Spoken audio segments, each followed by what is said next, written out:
You happy? You happy? It gave me one. One M&M. There. I do eat from it.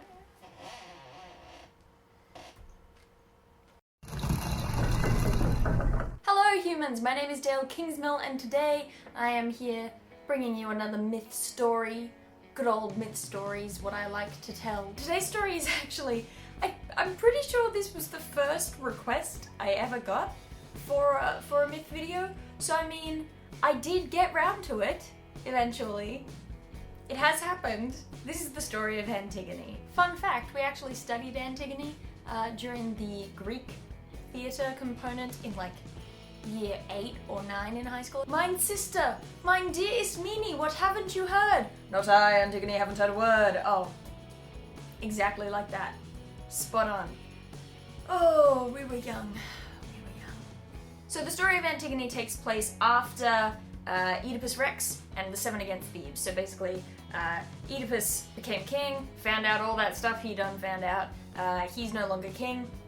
His sons, Eteocles and Polynices, agree that they will share the kingship over Thebes, and then Eteocles betrays Polynices, and Polynices comes back with a bunch of dudes. Thanks to Adrastus, the king of Argos, he got a little handful of heroes together and tried to storm Thebes. Didn't work out so good. Most of them, by most I mean all but one, died. Polynices and Eteocles ended up killing each other, and that's where we come up in this story. Antigone is the sister of Polynices and Eteocles, and she, understandably, was pretty upset by now. Her mum has killed herself, her dad plucked out his own eyes and went into banishment, her brothers have killed each other, and now it's basically just her and her sister Ismene and their uncle Creon left. Creon has the throne. He is now the king of Thebes, which he's been trying to become king of Thebes since about 4 kings ago. Yeah, that's a long while to be waiting for a crown. Creon is kind of one of your typical, like, creepy in the background, gonna be the king, Jafar type characters, you know? That was a terrible explanation, but I'm sticking by it. While Antigone was weeping over the bodies of her dead brothers, Creon made the announcement that his first declaration as king would be that no one was to bury the body of Polynices. He had decided that Polynices was a traitor, that he didn't deserve any burial rights. And Antigone thought that this was just plain wrong. So Antigone became defiant as hell. She put her foot down and said that she was going to bury both of her brothers, get them both funeral pyres, no matter what stupid, ugly King Creon was saying.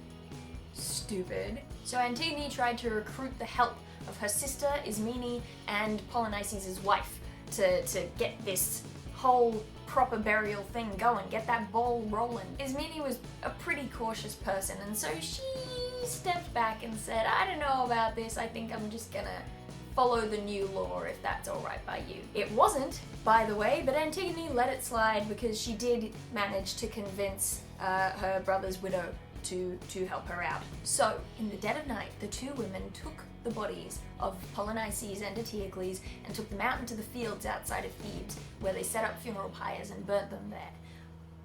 But Creon was up late that night, and he happened to look out his window and spy with his little eye a little burning fire in the distance. And apparently King Creon had rolled a nat 20 on perception because he could tell even from this distance that that was a funeral pyre, and he knew that something was up. King Creon and a contingent of his best soldiers showed up and surrounded the pyres and managed to capture Antigone right in the middle of the act. Thankfully or unthankfully, depending on how you look at it, her partner in crime did manage to slip away into the darkness. The next day, Antigone was brought before King Creon in the throne room to be tried for her crimes against the city. You have deliberately disobeyed me. Shut up, you're not Mufasa, and you're certainly not righteous enough to be. Antigone was spitting and fighting and kicking and trying to get the guards off her because she was just so angry about everything. You think you're so high and mighty, she said. But I'll tell you one thing, Creon. You may be king of this city, alright? Your laws may be important in this city, but you know what laws are more important than yours? I made a rhyme. The laws of the Olympian gods. That's right. Yes, that's right. Their laws say that I have the right to bury my brother, alright? All the people in this city, they're sympathetic to me. They know that I did the right thing. They think that I should be rewarded, alright? So you better think about that when you try to pass judgment on me right here and now. But then Creon just lifted his hand and said, we'll see what you say when we bring in the other culprit. Antigone was shocked.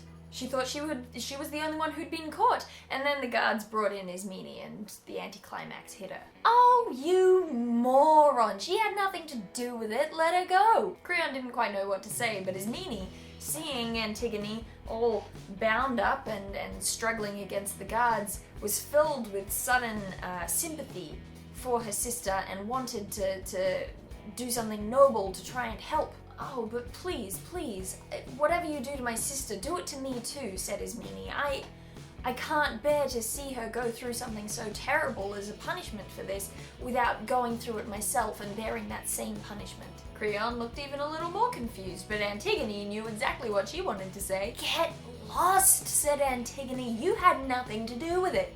You refused to join me, huh? Alright? You don't get none of the credit for this. You don't get none of that martyrdom. This is on me. You get out. Shoo. Finally, Creon got sick of the weirdest sibling bickering he had ever witnessed, and he just said, alright, you know what? Just someone take Antigone out to that tomb she had made for Polynices and bury her alive in there. And he called in his son, Haman, to come in and fulfill the punishment. Tricky thing being, Haman was engaged to Antigone. They were like in love and stuff. And so Haman, on being ordered to go and steal his fiancée alive into a tomb so that she could die a slow and painful death by starvation, he wasn't keen on that idea. He's not quite sure why, but something about it just doesn't strike him as something he wants to do. But Haman couldn't see much of a choice, so what he ended up doing was he pretended that he was going to follow through on his father's orders. Yeah, no, Dad, I mean, like, look, I never even really liked her, like, I mean, whatever, like, you know. But then as he was sealing her up into the tomb, he secretly led Antigone out through the back, and the two of them escaped to live elsewhere amongst shepherds and farmers, and they had a kid, and everything was very happy and nice, and they had escaped Creon, and it was good. And let's pretend that the story ended there, where everything was happy and nice, instead of with the deaths of both Antigone, Haman, and also their child many years later, when their son went to compete in the games at Thebes and was recognized by Creon and murdered. Lots of death, but let's pretend that stuff didn't happen and end it at the happy point.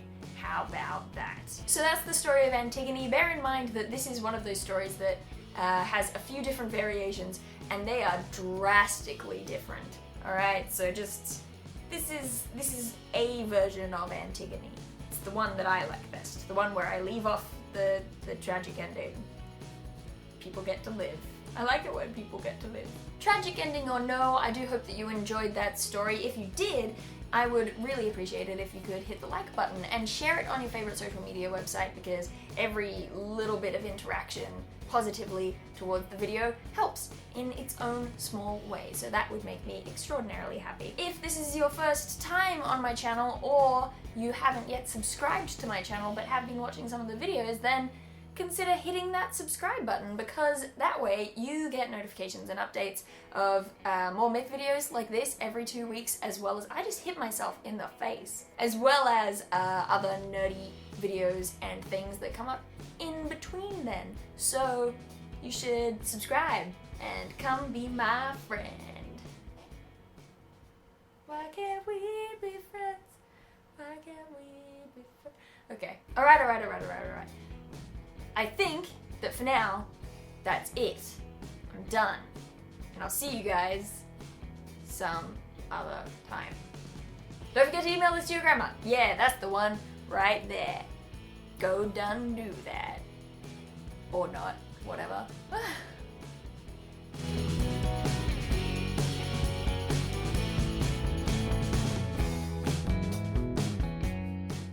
Is that, I think I did everything. I don't know. I don't know.